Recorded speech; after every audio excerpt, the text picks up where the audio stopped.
ɲininkali filanan tun ye ko mɔgɔ fila n'u tɛ jamana kelen o tɛ nka telefɔni b'u cɛ o bɛ to ka ɲɔgɔn wele furuko promesse kɔni b'u cɛ o bɛ to ka ɲɔgɔn wele ka diyaɲɛ kumaw fɔ yala sariya la diyaɲɛ kuma minnu bɛ fɔ olu ka ɲi wa walama olu man ɲi a faamuya ko ɲuman ala y'a d'an ma ala k'an bɛn sawaba ma ala k'an kɛ sawaba tigi ye an bɛ se ka min fɔ o question jaabi la o le ye k'a fɔ ni cɛ bɛ muso kɔ k'a furu walama muso yɛrɛ fana ni bɛ cɛ fɛ ko cɛ k'a furu sika t'a la k'a fɔ u ka to ka ɲɔgɔn wele walama ka mesajiw ci ɲɔgɔn ma k'a fɔ tiɲɛ yɛrɛ de la i ka di n ye walama n bɛ fɛ an ka kow la teriya sabu i kanu bɛ n na o n'a ɲɔgɔnnaw o yɛrɛ de kan ka kɛ o yɛrɛ de kanu no o le sariya fana ni bɛ o le sankɔrɔta a faamuna sariya bɛ o de sankɔrɔta nka limiti bɛ a ko sugu ninnu na i n'a fɔ an bɛ yɔrɔ minnu na bi web capture ninnu walama whatsapp tile ninnu ka wele appel video kɛ o n'a ɲɔgɔnnaw ka to ka cɛ langoya ninnu walama muso langoya ninnu ka to ka o n'a fɛngɛw kɛ k'a sɔrɔ furu ma siri aw cɛ muso ya mɔgɔ tɛ dɔn cɛ yɛrɛ ka mɔgɔ tɛ muso dɔn o n'a ɲɔgɔnnaw aw kɔni ye ɲɔgɔn ye fɛn fɛn ye ten k'o n'a ɲɔgɔnnaw kɛ sariya b'a fɔ ko hada haram o ye haramu de ye o ye haramu de ye a tɛ daga cɛ ɲa ka da muso yɔrɔ gbɛrɛ kan n'a ɲada a ɲada cɛ gbɛrɛ bɛ se ka muso ɲada ye a n'a tɛgɛ fila o kɔfɛ i ma muso min furuba n'a ma k'i ta ye hali n'aw bɛ weleli kɛ a bɛlen don a ka yɛrɛ sutura o tuma aw bɛ weleli kɛ aw bɛ aw ka mesajiw di ɲɔgɔn ma mesaji mun n'o bɛ aw kanu tɔ don ɲɔgɔn na mesaji min b'a yira k'a fɔ k'aw ye sɛbɛkɛla ye mesaji min b'a yira k'a fɔ tiɲɛ yɛrɛ yɛrɛ de la muso b'a fɔ cɛ ni tun bɛ manqué la n ka ɲɛnɛmaya la o dɔ de bɛ nin ye cɛ yɛrɛ fana b'a fɔ tiɲɛ yɛrɛ de la n kan ka muso nin de ta n ka ɲɛnɛmaya la o de bɛ nin ye o de ye fɛn ye fɛn min n'o o kan ka yiri ka lamuguri o kan ka sankɔrɔta an ka sociétéw kɔnɔ a faamuya ko ɲuman ala k'a d'an ma ala k'an bɛn sawaba ma ala k'an kɛ sawaba tigi ye i kana kɛ i n'a fɔ cɛ dɔ burancɛ min n'ale ye diinɛ kɛ i n'a fɔ ko bɛɛ le ye haramu ye ale fɛ a bɛ faamuya ko bɛɛ ye haramu ye ale fɛ hali a bɛ fɛ ka muso dɔ ka bɔ muso kɔ k'a fɔ ko n b'i furu o tuma ale yɛrɛ fɛ muso yɛrɛ ɲɛ yɛrɛ le datuguni ka to i y'a faamuya muso ɲɛ datuguni ka to o tuma a b'a fɔ muso ɲɛna n bɛ nin furu muso b'a fɔ n b'i fɛ a banna k'a sɔrɔ a ɲɛ yɛrɛ ma la muso yɛrɛ ɲɛ kan n'o taara fanifin bɔ an ɲɛna i mana taa fɛn fɛn sɔrɔ o yɔrɔ la sa a ma kɛ baara ye a kɛla baara ye dɛ a faamuya ko ɲuman ala k'a d'a ma sariya b'a daga n'i bɔla muso kɔ n'i ye muso xetiba n'i y'a xetiba a faamuya c'est-à-dire ka bɔ muso kɔ i bɛ fɛ ka bɔ muso kɔ ka muso ye ka taa bɔ a kɔ aw ɲɛ ka da ɲɔgɔn kan ka ɲɔgɔn ye nin le ye nin ye o tuma k'aw ka sigi yɔrɔ kelen ka kuma sariya b'a daga i ni muso bɛ sigi yɔrɔ kelen aw bɛ kuma aw tɛ lankolonya yɔrɔ la mɛ aw bɛ sigi yɔrɔ kelen mɛ yɔrɔw bɛ yen o tuma a bɛ se k'olu dayɛlɛ i b'o o yɔrɔw ye min ye ɲɛda ye ka ɲa ani tɛgɛ fila muso kan k'olu dayɛlɛ i b'olu ye o tuma o n'a ɲɔgɔnnaw a faamuya donc aw kana n dabila kuma na koyi siga t'a la k'a fɔ ka safo seli ni mɔgɔw ye misiri la jama la k'o de ye silama bɛrɛbɛrɛ ka baara ye empêchement foyi min sɔrɔ e ye cɛ ye i tɛ muso ye i ka kɛnɛ bana t'i la i b'i sigiyɔrɔ la i tɛ voyage la a faamuya foyi t'i sen na foyi t'i bolo la min ye lasili ye i ka taa seli kɛ misiri la ni jama ye o de ye cɛ ka ɲi i ka diinɛ ma o de cɛ ka ɲi i danbe ma o de cɛ ka ɲi i ka réputation ma i sigiyɔrɔ la tiɲɛ yɛrɛ la a cɛ ka jugu ko silamɛcɛ ye sa quartier kɔnɔ kin kɔnɔ ɲininkali ka taa kɛ yala a bɛ seli wa walama a tɛ seli misirilamo alimami y'a ɲininka ko jɔn don ko n t'a dɔn ko yala a tun bɛ na misiri la wa walama a tɛ na misiri la o ye kabako de ye i bɛ quartier min na hakikatan e de kan ka kɛ mɔgɔ ye mɔgɔ min n'o bɛ o misiri jɔbaga ye jɔn ye misiri jɔbaga ye mɔgɔ de ye mɔgɔ min n'ale bɛ misiri matarafa a bɛ misiri lazimiya i ma obligé ka seri fana kɛ misiri la i ma obligé ka lansara kɛ misiri la parce que o b'i sɔrɔ i ka baarada la fitiri tiɲɛ yɛrɛ la o kan k'i sɔrɔ i ka so kɔnɔ hali n'a y'a sɔrɔ fitiri i natɔla o ye bara mɛ sagafo kɔni o kan k'i sɔrɔ i ka so kɔnɔ a bɛ faamuya n'i sera i ka so kɔnɔ sagafo la i bɛ jija i bɛ taa safo kɛ misiri la le fajari kɔni o man tɛ ka tɛmɛ i kan misiri la abadan o man tɛ ka tɛmɛ i kan i mana kɛ mɔgɔ sugu sugu ye i ye jija k'o don i jogo la fajari kɔni o kana tɛmɛ i kan misiri la n'i ma na ni fajari ye misiri la n'i ma fajari ma cɛlamɔgɔ min sɔrɔ misiri la an bɛ se ka i ka seliko la a faamuya ko ɲuman ala k'a d'a ma ala k'an bɛ sɔn a ba ma naam mɔgɔ min bɛ la safo yakaruya sisan k'a to la wagati la misiri serinin kɔfɛ an b'o filɛ jaabi cogo fila la misiri dɔw bɛ yen tiɲɛ yɛrɛ la olu fana ni sagafo kɛ tolonkɛ ye a bɛ faamuya ka sagafo kɛ tolonkɛ ye ni fitiri seri banna dɔrɔn c'est à dire bɛɛ ye sagafo seri yɔrɔnin dɔ créer a ka baarakɛyɔrɔ la quoi ale lafiyanin ka don so kɔnɔ n'ale ye fitiri seri 15 minutes o b'o kɔnɔ dɔrɔn ka sagafo seri o tɛ sagafo seri lɛri bɛrɛbɛrɛ ye o a bɛ faamuya ala kɛra muhamadu sallallahu alaihi wa sallam min ye suna ye ka sagafo seri lɛri yakaruya ka yakaruya 20h 21h 22h baasi t'a la ka sagafo seri lɛri yakaruya o lɛri la o de ka ɲi jama la quoi misiri ka kɛ 20h 21h naam o de ka ɲi anw fɛ yan quoi an bɛ kumana an ka lɛri de la quoi sinon dugu dɔw la 20h b'a sɔrɔ tele yɛrɛ ma bɛn fɔlɔ donc i bɛ kuma ka bɛn i ka lɛri ko ɲa ma i ka wagati fana ma a bɛ faamuya ala k'an bɛ sɔrɔba ma ala k'an kɛ sɔrɔbatigi mais misiri dɔw bɛ yen à partir de ni fitiri bɛ se 18h anw kɔni fɛ misiri la bibi in na 18h40 n'i bɛ fɛ ka lɔn ko mɔgɔ bɛ taa misiri la ou bien a tɛ taa misiri la sika t'a la n'i y'a ɲininka ko aw ye fitiri seli lɛri jumɛn ya n'i y'a ye a sika la dɔrɔn c'est que a ka misiri la taga a bɛ fali kunbaga kɔnɔ donc à partir de 18h40 anw bɛ fitiri seri yan o tɛ 18h40 maintenant 18h40 i bɛ misiri dɔw sɔrɔ 19h10 olu bɛ safo seri daminɛ non karamɔgɔ cɛ an kana tulonkɛ kɛ diinɛ la nin cogo la normalement fitiri min bɛ lɔ 18h40 i teliyala o sagafo fɛ cogo o cogo à partir de 20h ou bien 19h40 l'heure kelen kɔni kan ka kɛ u ni ɲɔgɔn cɛ mais l'heure kelen o ma kɛ misiriw ni ɲɔgɔn cɛ kabako don donc ka f'u ɲɛna an ye misiri mɔgɔ minnu bɛ misiri comité de gestion aw ka ɲɔgɔn ye misiri selilɛri ko la c'est très important c'est très important o kɔfɛ o tuma e min bɛ ban sa ka taa seri misiri la ko i kelen b'a kɛ i ka sɔnni kɔnɔ a kɔni imam maliki ko k'ale tola a bɛ sika mɔgɔ min bɛ seli a kelen na ale bɛ sika san joli a bɛ sika est-ce que a tigi a seli bɛ minɛ wa walama a tigi a seli tɛ minɛ fo a nana hadisa ye don min hadisa min ko solatu jamaa afdalu min solati al-fardhi bi 27 daraja ale nana hadisa ye don min na ale dusu nana suma sisan ko jamasiri o de ka fisa ka tɛmɛ kelen na seri kan daraja 25 walama daraja 27 a nana hadisa nati cogo fila la nin cogo la ala k'an bɛ sɔrɔba ma ala k'an kɛ sɔrɔbatigi ye o tuma an bɛ min fɔ badenw ye an ka seli kɛ jama la o de ka fisa ni mɔgɔ min y'a yakaruya k'a to a la wagati la o tuma ye farida kɔni kɛ bui ma o mais yala a ɲinini fɛ o cogo de la wa walama a ma ɲini fɛ o cogo la sika t'a la k'a fɔ ko alakira muhamadu nana ni diinɛ na cogo min ye a ma ɲini fɛ nin cogo la naam alhamdulillah an bɛ ala tan don k'ala barikada k'ala waleɲuman dɔn ka ɲini ala fɛ diinɛ faamuya ko ɲuman k'o di ne ni aw ma ala m'o kɛla an badenw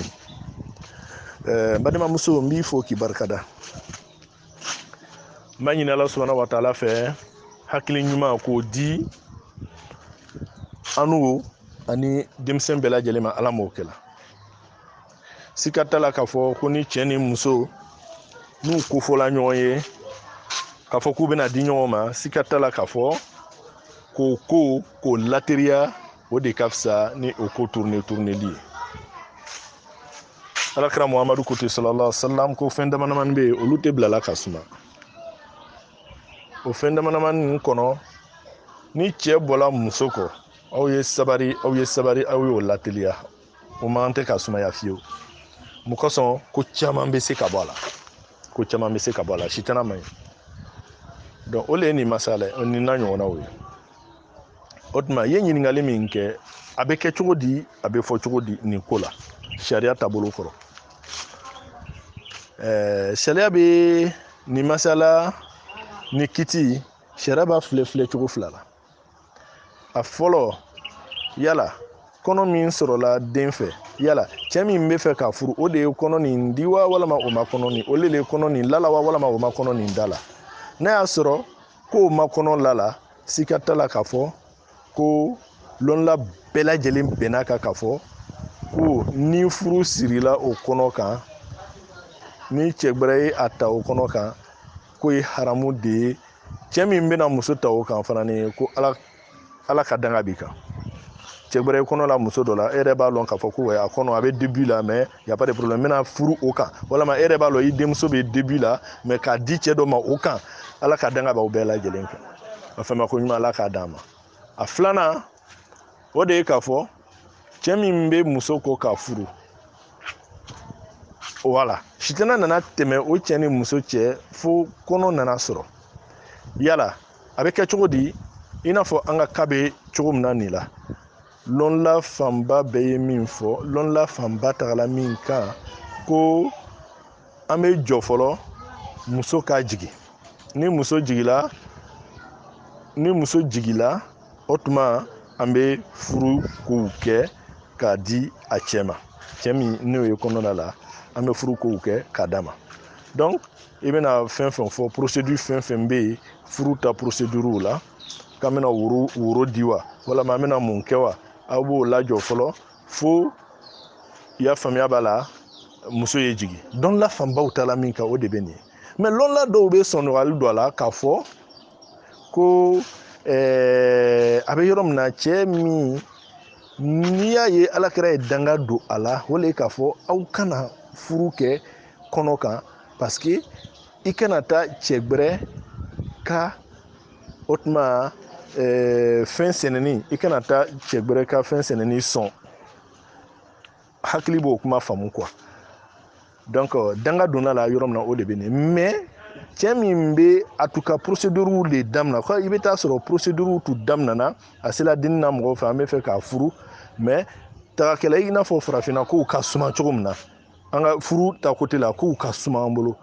u b'a fɔ k'i ta binɔgɔcɛ fɛ binɔgɔcɛ b'a fɔ nakɔrɔcɛ fɛ kɔrɔcɛ b'a fɔ dɔgɔninw don c'est à dire e yɛrɛ bɛ to san kelen san fila la tagama na muso kelen kɔ i k'a faamu donc fo u bɛna to o la sitana bɛna tɛmɛ nin n'a ɲɔgɔnnaw bɛ kɛ est ce que bɛ kuma faamuna donc nɛgɛ bɛ bugɔ tuma min na a ka kalan ala k'an bɛn sababa ma ala k'an kɛ sababa tigi ye donc dɔnnilaw dɔw b'a f'u ɲɛna ka sɔn nɔgɔyali dɔ la cɛ min n'ale kɔnɔ n'olu tun bɛ fɛ ka muso furu ka bɔ muso kɔnɔ n'o t'ale kɔnɔ ye olu b'a fɔ ko sika t'a la ko hali ni furu sirila o kɔnɔ kan ko baasi t'a la nka ne miiriya gwiliyala min kan nin masala la o de ye k'a fɔ fo ka fɛngɛ dɔ kɛ quoi o koba dɔ kɛ u ka tubi sira ɲɛɲini fɔlɔ u ye ka tubi sira don u kɔrɔ ka jangatalinin dɔ la u kan n'o ye punition modèle dɔ ye o de ye k'a fɔ k'a to yen procédure bɛɛ ka lalɔ o tuma den ka jigin ni den jigila o tuma procédure bɛ daminɛ cogo min na sisan an bɛ procédure ta a dakɔrɔ la a fama ko ɲuman ala ka dama mun kosɔn u bɛ temps sɔrɔ k'i yɛrɛ repenti ka taa ala subahana wa taala ma ala k'an bɛn sababa ma ala k'an kɛ sababa tigi ye n'an i ni ce o tuma ko barika o kiti o ni mɔgɔ ka kiti bɔnnen don ɲɔgɔn fɛ mais o tɛ kelen ye o ye jumɛn ye mɔgɔ min n'ale bɔla muso kɔ a bɔla muso kɔ i y'a faamuya tagakɛla benɔgɔcɛw fɛ benɔgɔcɛw ko da ko an y'a furu nafolo ye nin de ye awa an sɔnna n'ala sɔnna an bɛna woro tagala woro fɔlɔ tagala a bɛɛ lajɛlen tagala mais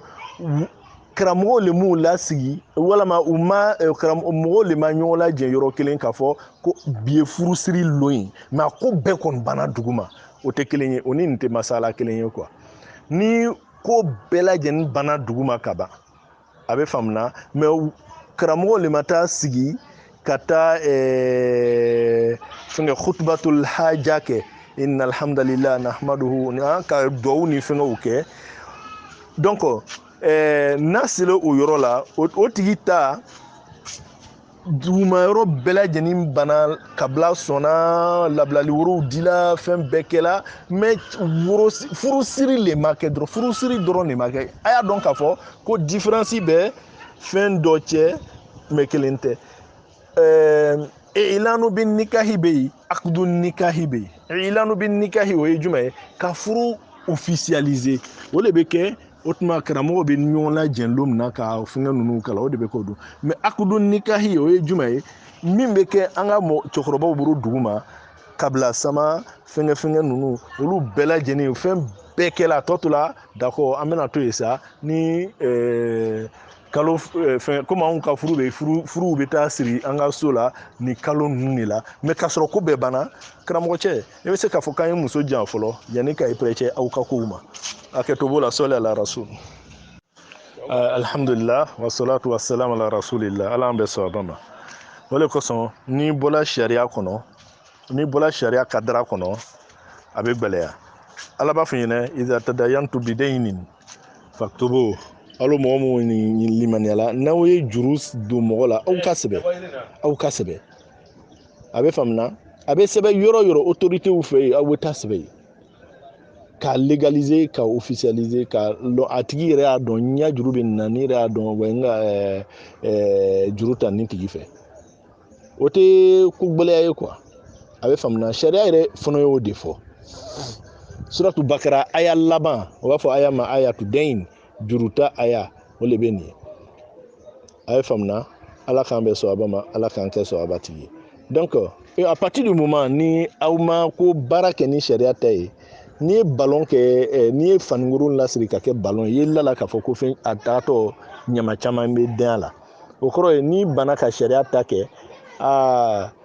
i bɛ don bɔgɔ la yɔrɔ caman na ala k'an bɛ sɔn a ba ma o tuma na fɛ ni ile kɔni adamaden kɔni hakili dan y'a dan ye o adamaden hakili dan y'a dan ye e nana se sɔrɔ i hakili jagabɔ a mɛnna k'a fɔ ko vraiment n bɛ adamaden ka juru sara fɛn fɛn i hakili jigila fɛn fɛn na i ni ala cɛ la i y'a bɛɛ lajɛlen sara mais i hakili ma jigin min na ala bɛ sɔn nɔgɔya k'i ye o la mun kosɔn sabu volonté tun b'i la k'a sara mais ala bɛ se ka sɔn nɔgɔya k'i ye o yɔrɔ la mais waritigi n'ale nana ye k'a fɔ ko karimasina nana e kan ka sɛri k'i ka gbɛrɛ ala kɛ ko karimasina ko n ta tun b'i la kɛ i b'a a ta cogo ni a fɛngɛ cogo fana fɔ an ɲɛna mais ne y'i je k'a ye k'a to yen karamɔgɔcɛ a bɛ k'i le la koyi ala k'an bɛ sɔn a ba ma i ni ce salamu aleykum n balimamuso an b'i fo k'i barikada an b'a ɲini ala fɛ ala ka diinɛ faamuya ko ɲuman d'an ma kabila ani bada an kumana kan yan ka caya fo ka tɛmɛ donc n'i ye mɔgɔ kura ye site sanfɛ baasi t'a la n'ala sɔnna an bɛna vocal dɔw las'i ma cogoya dɔw la n'ala sɔnna an bɛna di administratrices ma o bɛna las'i ma inshallah o tɛmɛnen kɔ i ye ɲininkali min kɛ yala ni cɛ a fɔra ko ni muso ye su tigɛ dilan tigɛ a cɛ la ko ala b'a danga mɛlɛkɛw b'a danga jikɔnɔfɛn bɛɛ lajɛlen b'a danga fo ka taa kɛnɛ bɔ naam o nana hadisa la ala kɛra ka hadisa sallallahu alayhi wa sallam ni muso fana ye dilan tigɛ a cɛ la an ka cɛkɔrɔbaw b'a fɔ ko den tɛ barika o n'a ɲɔgɔnnaw kumaw ka ca yala ni cɛ yɛrɛ fana ye dilan tigɛ muso la don ni cɛ ye dilan tigɛ muso la cɛ ye dilan tigɛ muso la sariya y'o fɔ mais condition de b'a la kɛcogow de b'a la i bɛ dilan tigɛ muso la cogo min na tuma min na kuranna ko wallati takhafuna nushuzahunna fa'izuhunna a bɛ faamuya ni muso ye o tuma a ti kumakan mɛnna tugun a tɛ foyi faamuya ni ko kelen a ko fila i y'a faamuya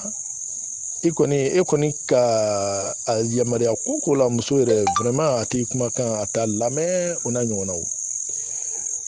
Allah subhanahu wa ta'ala b'a fɔ ɲɛna ko fa'izuhunna k'i bɛ a ladi quoi i bɛ a conseiller kana hakili yira ɲɔgɔn na n'a ma se k'o mɛn kuranna b'a fɔ ɲɛna wadribuhunna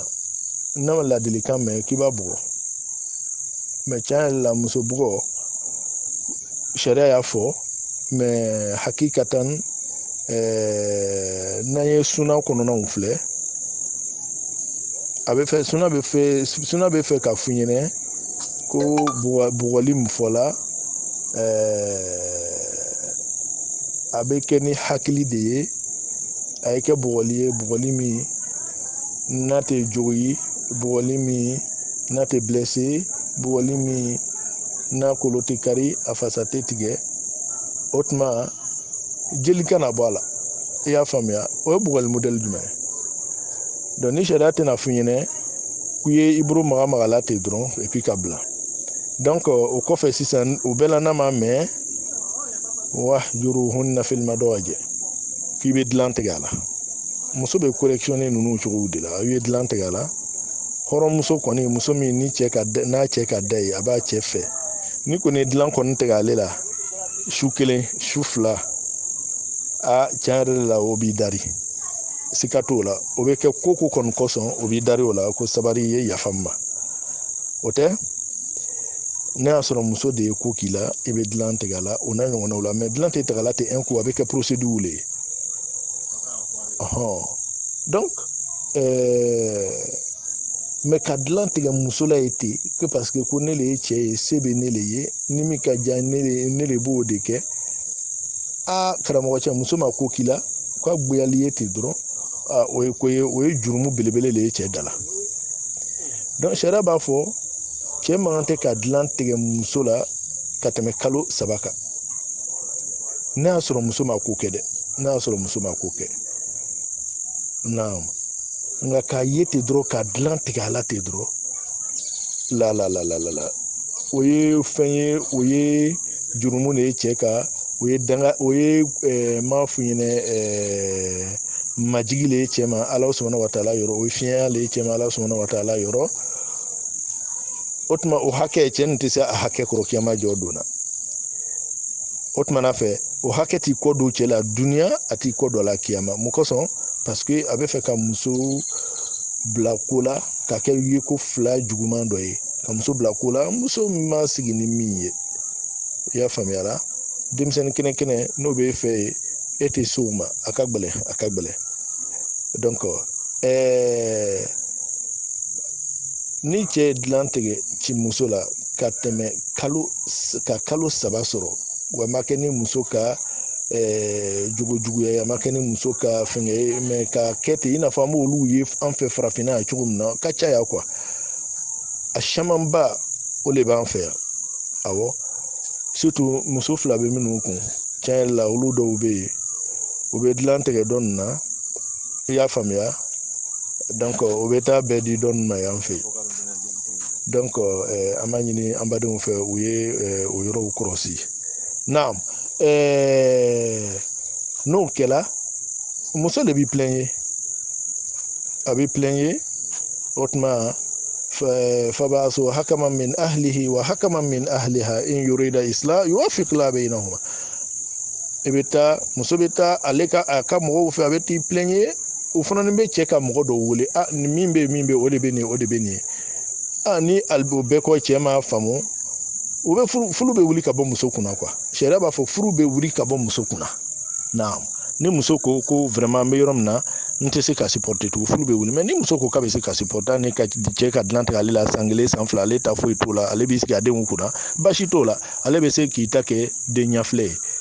aketubo la sola la rasul alhamdulillah madama muso ambi fo ambi barkada alakara muhammadu ko sallallahu alaihi wasallam muru awladakum lis-salati fi as-sab'i wadribuhum 'alayha li 'ashrin wa farriqu baynahum fil madaji ko ay denw yamaruya sila sanwurunvla ni den sila sanwurunvla i b'a la kunu hali n'a bɛ sunɔgɔ la ni fajar sela ni le bani ta siri la i bɛ wuli i b'a la kunu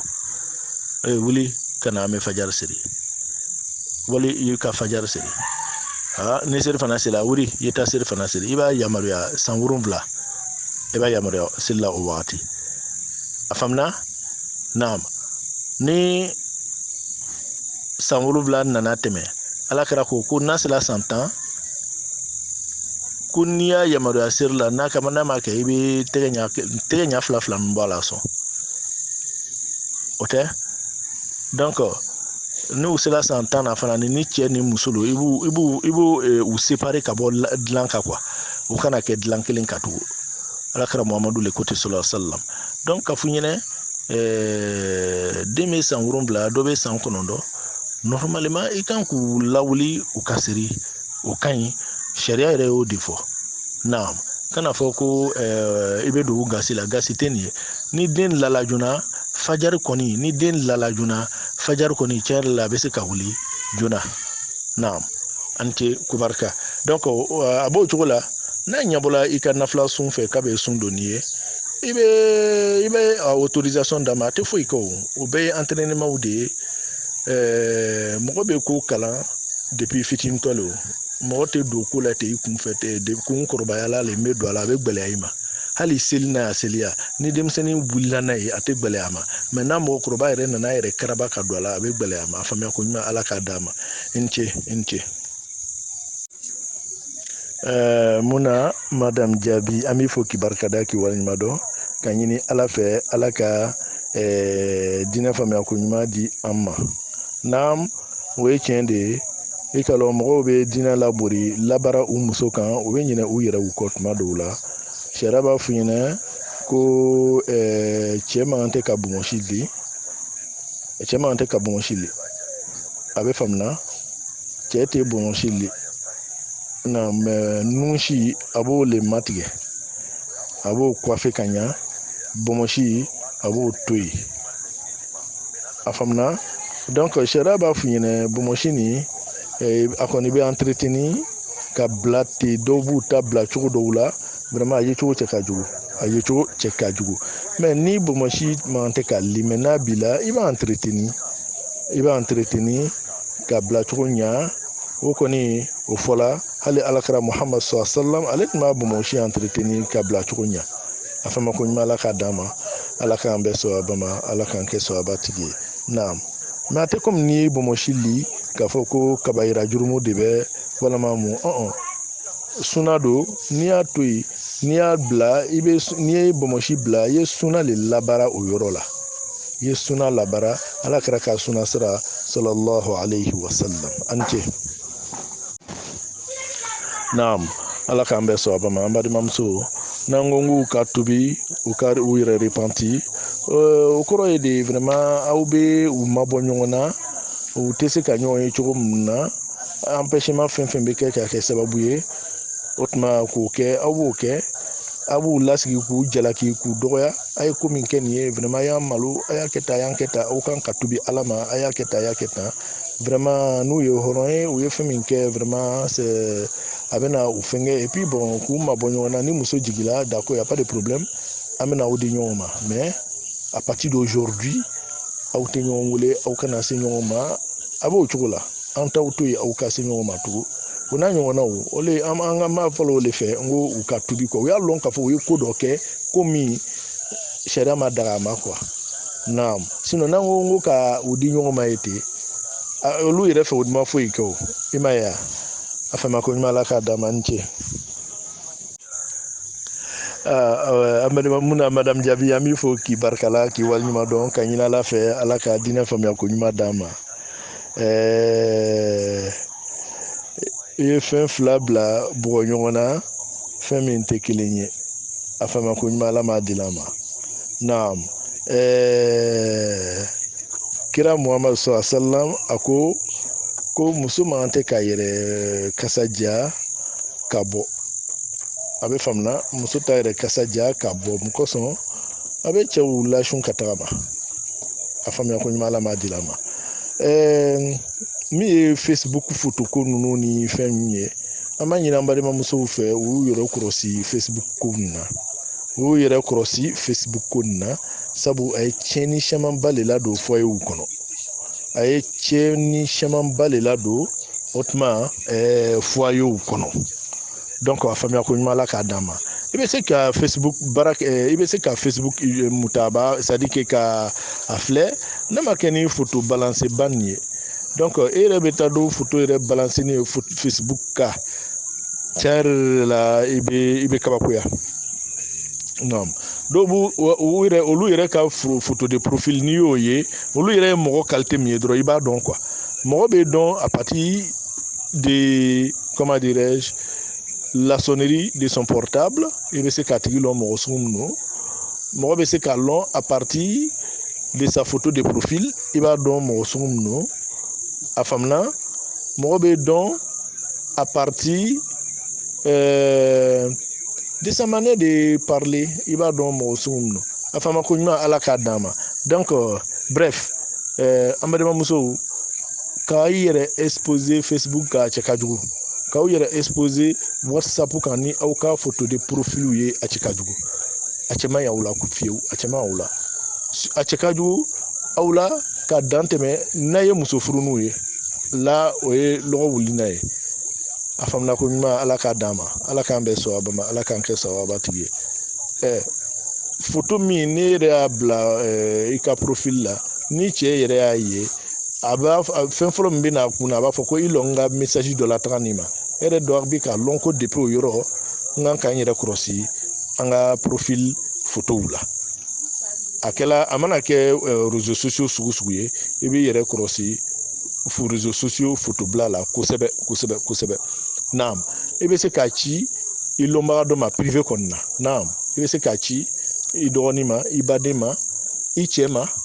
a faamuna i furumuso ma a faamuna o tɛ ko gbɛlɛn walima i bɔra muso dɔ kɔ a faamuna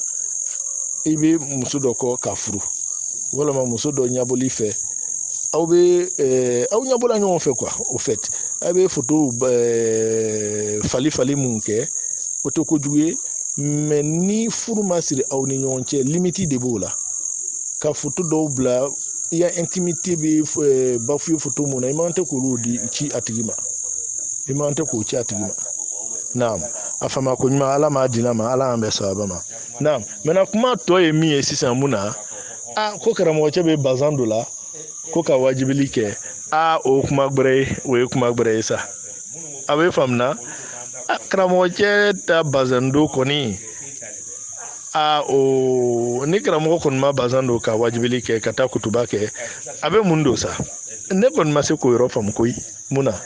ala k'an bɛɛ sababa ka taa juru ta banki la a bɛ faamuya ka taa baara kɛ kɔfɛ k'i bɛ banki ka juru sara n'i ye miliyɔn luuru ta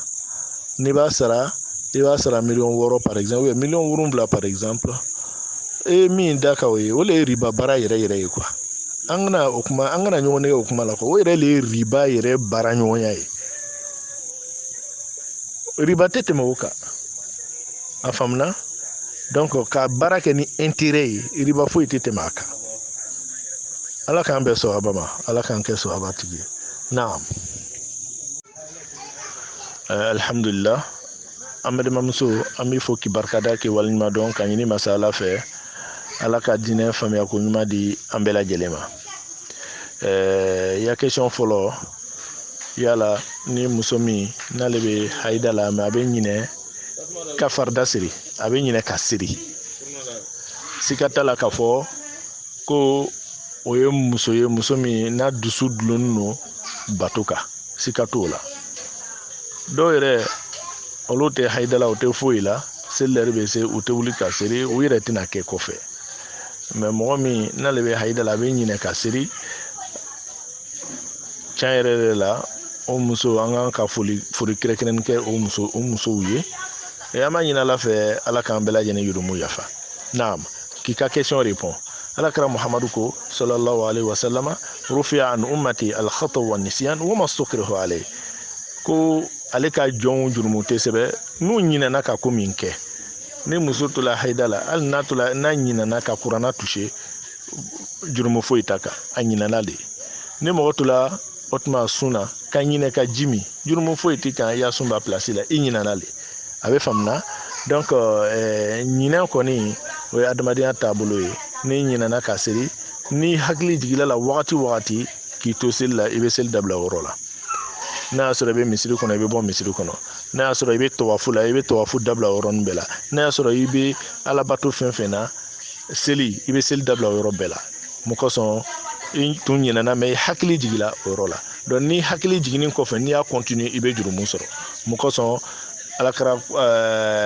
sharia de ko muso ka sel toyi tumanam na anogon abe haidala me ka foka no o kuma o focho che ka jugu nga tumanam na nabe fardala naam sino nogote aslan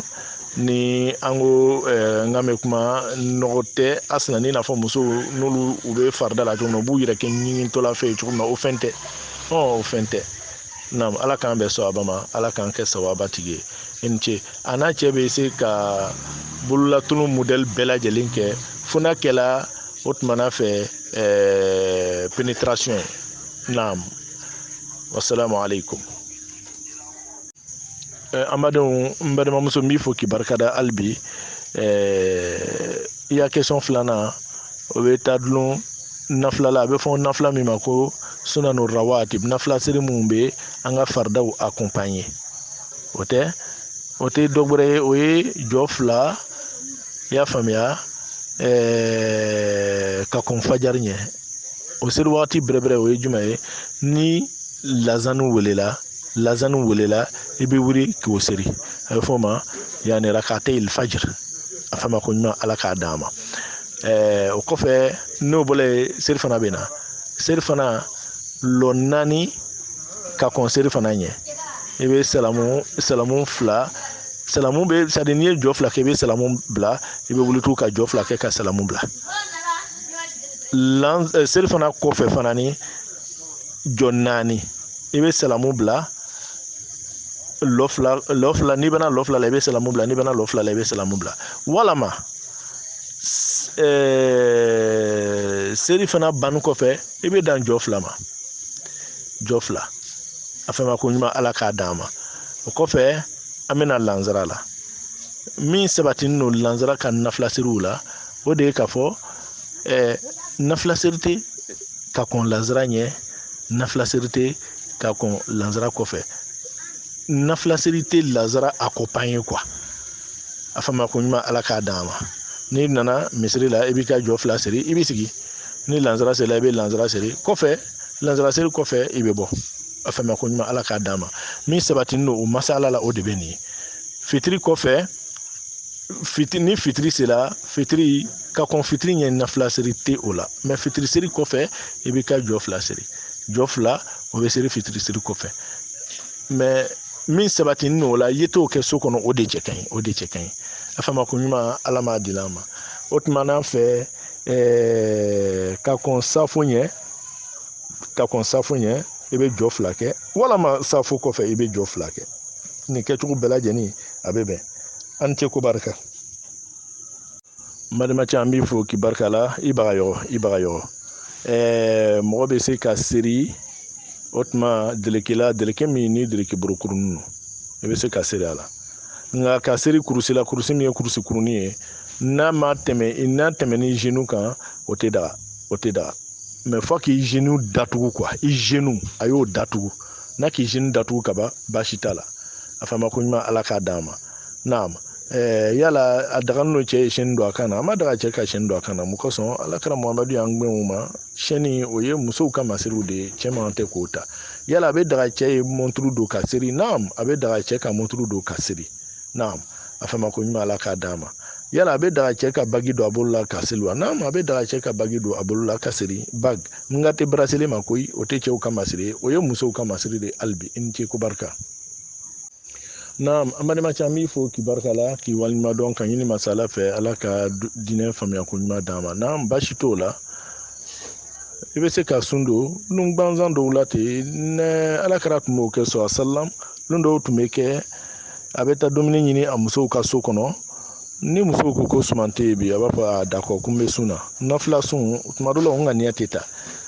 ebe to ete dron apa kadam na so makana midi fe ima domini ke mere nyan bala tiens la télé bana kaba mais il y a continué ka ke sunye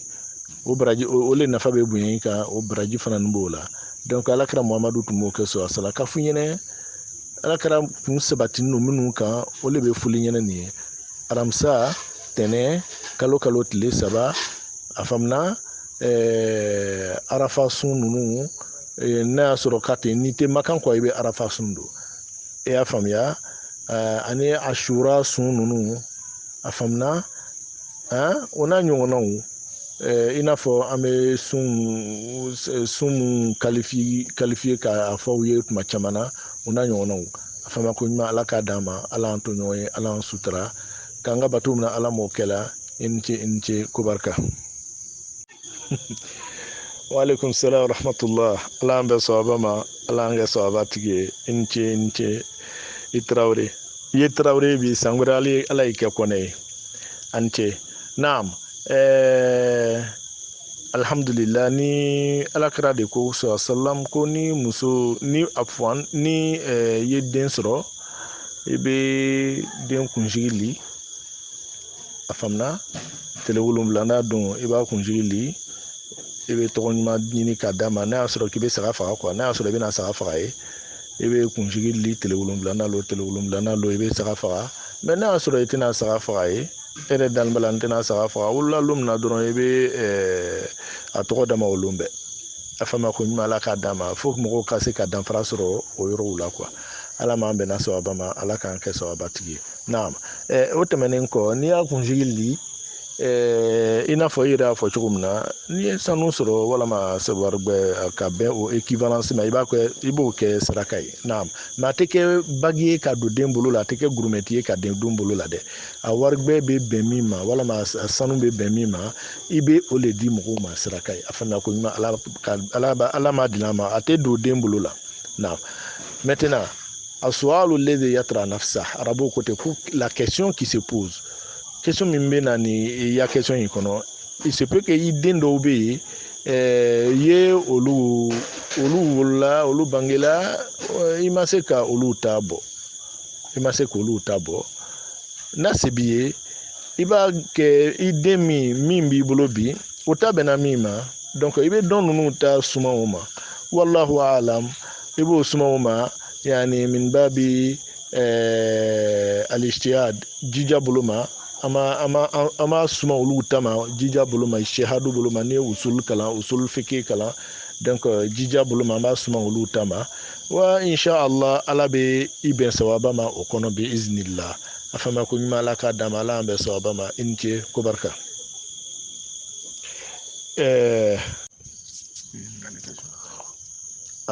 ambadi ma cha mi fu mi barkada ma nyina la fe ala dine fami ko nyima dama kololo mimbe sinamache brebre ukabi o de beni ala tala sinamache brebre u de ke muso munduluma o ka sil kotete pour ne pas dire que ku irete sur là albisa ala ka shitina bo ambela jelen ko donc ni se ko bela jelen ke ya pin ka pa ere nana e tian yere la muso ni are attaque la le fiu mama fu nyina ko mbola islamaya la de ma ka gbela ma le dro ote ni muso min ko vraiment au ka islamaya ni talatu donc e kan netui natenya atenya vraiment au ka islamaya ntala donc o muso sharia la o ima haramu ye ibo ye ko to mais ni ale ma fo ka bola la mais ka gbela ma le sharia le islamaya le shitana de be biliaka ote oye combat à vie et bolo combat à vie afamna donc e koni be wakati na e bi seko keleke pour que a ka seri ɲa kɔrɔ ni nana hali na ko ka seli la i b'a fɔ k'a y'a repra i b'a faamuya ni lalen ta la quoi o kɔfɛ i ka so kɔnɔla la i bɛ seri yɔrɔ dɔ bila aw bɛ seri kɛ jama la i bɛ jija seri ka matarafa o waati la n'aw bɛ duba de kɔnɔ bɛɛ ka bɔ ka seri kɛ jama la n'a tɛ bɔ bɛɛ n'a dɔn k'a fɔ ko ale de tɛ seli la so kɔnɔ o n'a ɲɔgɔnnaw o kɛcogow ka ca o philosophiw ka ca k'a nɛgɛnɛgɛ o fana bɛ yen k'a nɛgɛnɛgɛ ni fani ɲɛnamaw ye vraiment ni selila a bɛ diya n ye k'a nɛgɛnɛgɛ ni fɛn belebelew ye quoi min ka d'a ye muso bɛ nɛgɛnɛgɛ de muso bɛ entretien de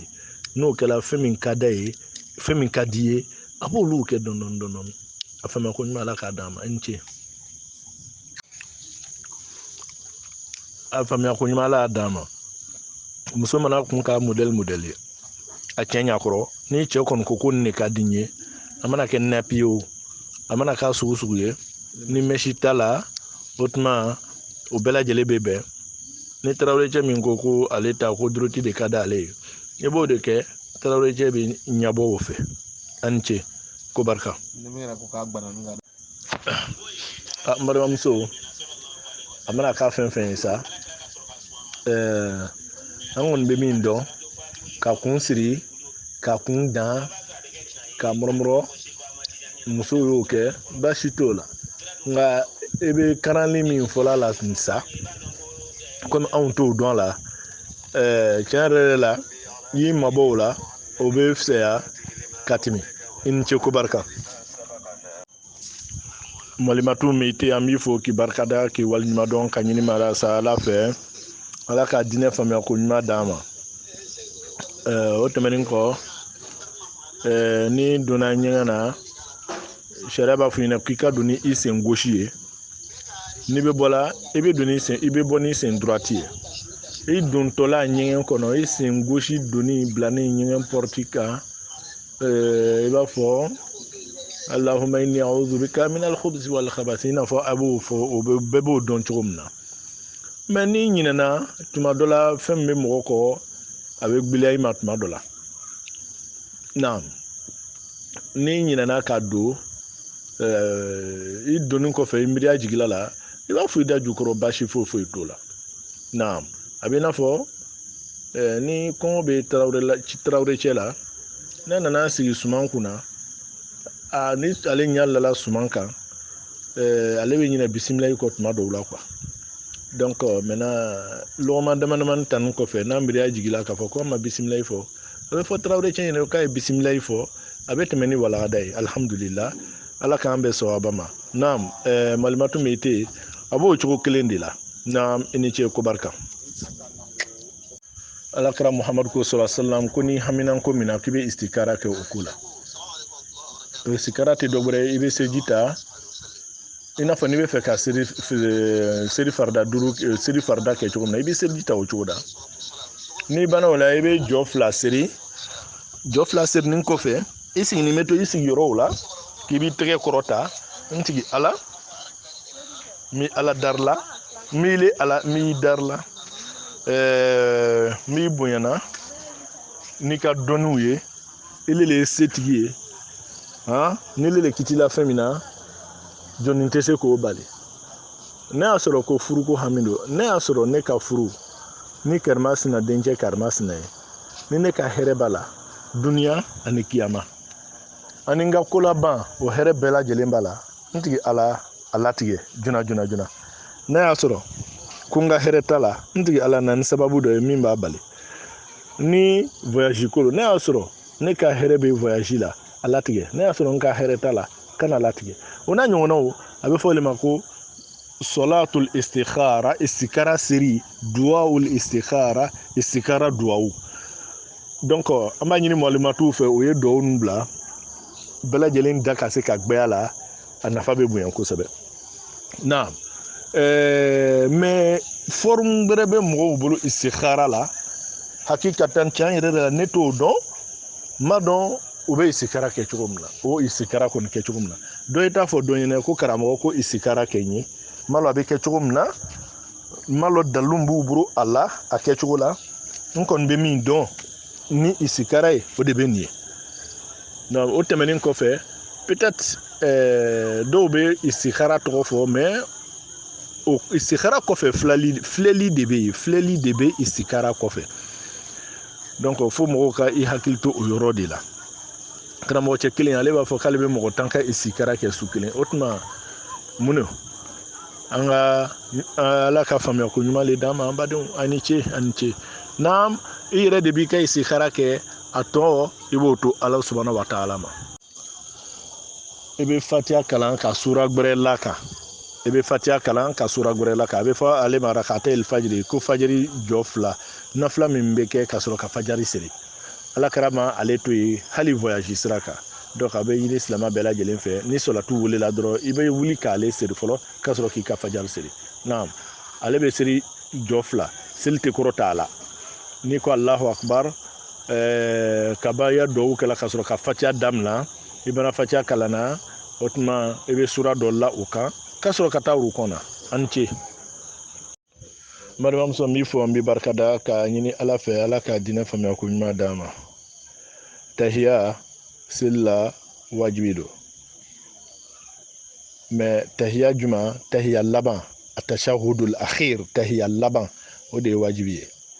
maintenant ni i bɛ seli la ni alimami ye ni alimami e bɛ tahiya la i sigila lɔ 2 kɛla aw sigila aw bɛ tahiya kalan na e ma ba i ka tahiya la alimami wulila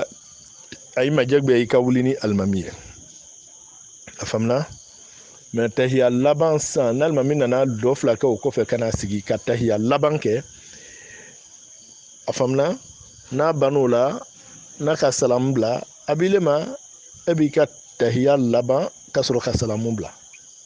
o ye tahiya laban ye mais tahiya fɔlɔ i bɛ wuli hali n'i ma tila i bɛ wuli ni alimami ye a faamuya ko ɲuman ala k'a d'a ma a faamuya ko ɲuman ala d'a ma muso y'a kun faga ka kun magaya ka kun mɛnɛmɛnɛ a cɛ ɲɛkɔrɔ basi foyi t'o la sariya la nka ni adamaden kunsigi gbɛɛ kɔnɔna ni adamaden kunsigi gbɛɛla ka a fin sariya bɛ basi yira o la k'o man tɛ ka kɛ naam o man tɛ ka kɛ a disa nan'o la mais i bɛ se k'a lawuli walama i bɛ se ka couleur mɛ ka jabi dɔ la k'a ɲɛ lawuli o bɛ se ka kɛ a faamuna nka ka lafin sariya ma sɔn o ma naam an ye min ye o masala la o de bɛ nin ye a faamuya ko ɲuman ala k'a d'a ma mais k'a faga ka magaya ka tulu mɔ a la ka kasajanaw k'a la i cɛ ɲɛkɔrɔ alhamdulillah o ka di tarawele cɛ ye alhamdulillah an balimakɛ an b'i fo k'i barikala k'i waleɲuman dɔn a bɛ hakɛ to mura bɛ fɛ ka min na k'a ɲini masa ala fɛ ala ka diinɛ faamuya ko ɲuman d'a ma ala kɛra ko sɔn salama diinu nasiha ko diinɛ ye ɲɔgɔn ladi de ye excusez moi aw bɛ hakɛ to ko diinɛ ye ɲɔgɔn ladi de ye o tumana fɛ ni baden ladi n'i y'a ye ladilikan min bɛ digila la peut-être e min bɛ ladili kɛ la e ma se ladili kɛcogo la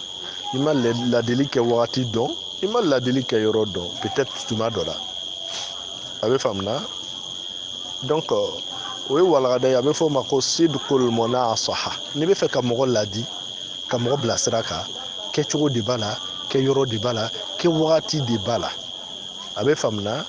yanni i b'a kɛ i kan ka koɲa jumɛnw kɛ fɔlɔ ka sɔrɔ k'i telen mɔgɔ ma k'a ladi an delila ka wala kutuba kɛ ni walagada ɲɔgɔnna kan inshallah an ka misiri kɔnɔ an y'a tɔgɔla ko sidqul munasaha n'i bɛ fɛ ka mɔgɔ ladi i b'i jija ladili ka kɛ tiɲɛ kan a fɔlɔ n'i bɛ fɛ ka mɔgɔ ladi yanni ka wuli ka taa a tigi ma ka taa ladili kɛ a bɛ ɲini e min bɛna ladili kɛ fɔlɔ i k'i tɛgɛ jan ala ye ka ala subahanahu wa taala dari o tuma n bɛ taa mɔgɔ min ladi n b'a ɲinina i ala subahanahu wa taala fɛ i ye n dɛmɛ n ka ladili la i ye n dɛmɛ n ka laseli la laɲini min bɛ e la ladili nin kɔnɔ o de ye a tigi ka kana ka sira jugu nin to yen ka sira ɲuman ta o y'a fɔlɔ ye a filanan i bɛ duwawu kɛ i yɛrɛ ye i bɛ ala fo k'ala barikada a tigi la jarabila ni ko min ye ala tun bɛ se k'i le la jarabi a la mais mun de kosɔn ala ma i le la jarabi n'a ye a y'a tigi la jarabi n'a ye donc i kan ka ala fo k'ala barikada ala n b'i fo n bɛ barikada i ye n badenmacɛ la jarabi ni jogo nin ye i tun bɛ se ka kɛ ne ye mais mun de kosɔn i ma kɛ ne ye ne ye mun d'i ma ne ma foyi d'i ma n b'i fo k'i barikada o kan n b'a ɲini i fɛ n badenmacɛ lahaliya a y'a yɛlɛma n ka ladili nin o tuma n ka i tanu ni bonya kosɔn o kɔfɛ n'i bɛ t'i badenmacɛ ladi o tuma kana taa sɔrɔ k'a fɔ e yɛrɛ b'a dɔn n'i ye fɛn in ta directement k'a fɔ a ɲɛna a bɛ dimi mais non i bɛ ladili kɛ n'i ye jogo dɔ ye i baden na arabuw ko ten ko n'i ye jogo dɔ y'i baden na n'i y'a ye ten dɔrɔn k'a fɔ ten un coup vraiment au lieu de a ka kɛ ladili a bɛ kɛ jalakili ye en même temps quoi donc adamaden dun tɛ sɔn o ma ten un coup est-ce que i b'a faamuya i bɛ gbɛrɛ a tigi la fɔlɔ i bɛ fɛ ka ladili min kɛ i bɛ ɲinɛ o kɔ fɔlɔ quoi est-ce que i b'a faamuya a bɛ kɛ ni politikiw ni fɛngɛw de ye i bɛ gbɛrɛ a la ka hakili suɲɛ ka fɛngɛw kɛ laɲini min b'i la sisan i bɛ to ka o kumaw balancer a kɔrɔ dɔɔni dɔɔni ka to ka balancer dɔɔni dɔɔni a bɛ faamuya masalan jogo dɔ b'a tigi la i b'a kɛ komi i le bɛ jogo nin lɔn mais i t'a ɲɛsin a ma i b'a fɔ kɛrɛmasina a tun bɛ ko dɔ kɛ tan a laban kɛla nin de ye o ko sugu ninnu mɔgɔ kan k'i yɛrɛ kɔrɔsi olu la dɛ c'est à dire ni hakilima lo a b'a faamu o yɔrɔnin bɛɛ la ko a bɛ ko min kɛla k'i b'a kalama quoi pour ne pas que vocal bɛ jɛngɛ n bɛ fɛ k'a f'i ɲɛna donc an ye walanda min kɛ n bɛna ni ka vocal sɔrɔ n'ala sɔnna n bɛna a ci ma bon n yɛrɛ de la fajari kɔfɛ yɔrɔ dɔ la don dɔ la fana ka kan ka misiri la n bɛna a ci ma inshallah ala k'an bɛɛ sawaba ma ala k'an kɛ sawabatigi ye o tɛmɛnen kɔfɛ n'i ye fɛɛrɛ bɛɛ lajɛlen kɛ i ma ɲɛ sɔrɔ a la i y'a wele dogo la i ma ɲɛ sɔrɔ a ma i y'a wele kɛnɛ kan i ma ɲɛ sɔrɔ a ma o tuma i ye mɔgɔ ta k'a bila ma i ma ɲɛ sɔrɔ a ma i ye duwawu bɛɛ lajɛlen kɛ i ma ɲɛ sɔrɔ a ma i b'a ye ka to yen siga t'o la e yɛrɛ b'a ye ladili bɛ di i la i ɲanitɔla kana kɛ tiɲɛnikɛla ye fana i b'a ye ka to yen siga t'a la mais a yeli ka to yen o t'i bali duwawu kɛ a ye su ani tile san ani wagati bɛɛ lajɛlen na inshallah subhanahu wa ta'ala ala bɛ o tuma i ka duwawu nin filɛ tuma dɔ la jiɲɛma lɔ nin na ni ka tila ka an badenmacɛ bɔ a jogo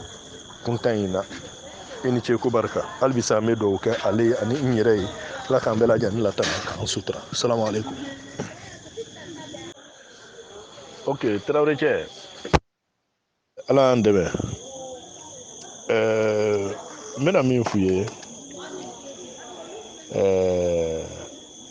ala ye danni kɛ a ma kɛɲɛli kɛ quoi ala ye danni kɛ a ma mɔgɔw kɛ kelen ye i y'a faamuya ala ye adamadenw dan ka adamadenw bonya mais ala ye kɔnɛlakaw bonya ni tarawelelakaw ye sika t'o la ala ka jɔn ye anw ye anw kɔnɛlakaw ye mais anw kɔnɛlakaw ka jɔn o ye aw tarawelelakaw ye i m'a ye wa donc ani danbelelakaw ani jabatelakaw b'o kan Isaac Jabate ninnu i m'a ye o kɔfɛ ani bon comme dumuyalakaw ka muso dan masa an tɛna dɔ fɔ olu ma min bɛ da o kan ni marakaw i m'a ye sa marakaw n'olu ka basi don ka tigadɛgɛnan k'o kan ni ka tila ka nɔnɔ bɔn o kan o y'a kɛlen lilali ye olu da sa i m'a ye sa donc anw fana ka jɔn olu anw maninkaw kɔni salamu alaikum donc k'an si groupe kalanso bɛɛ lajɛlen an ka foli bɛ aw bɛɛ ye k'an si an bɛ semaine wɛrɛ naam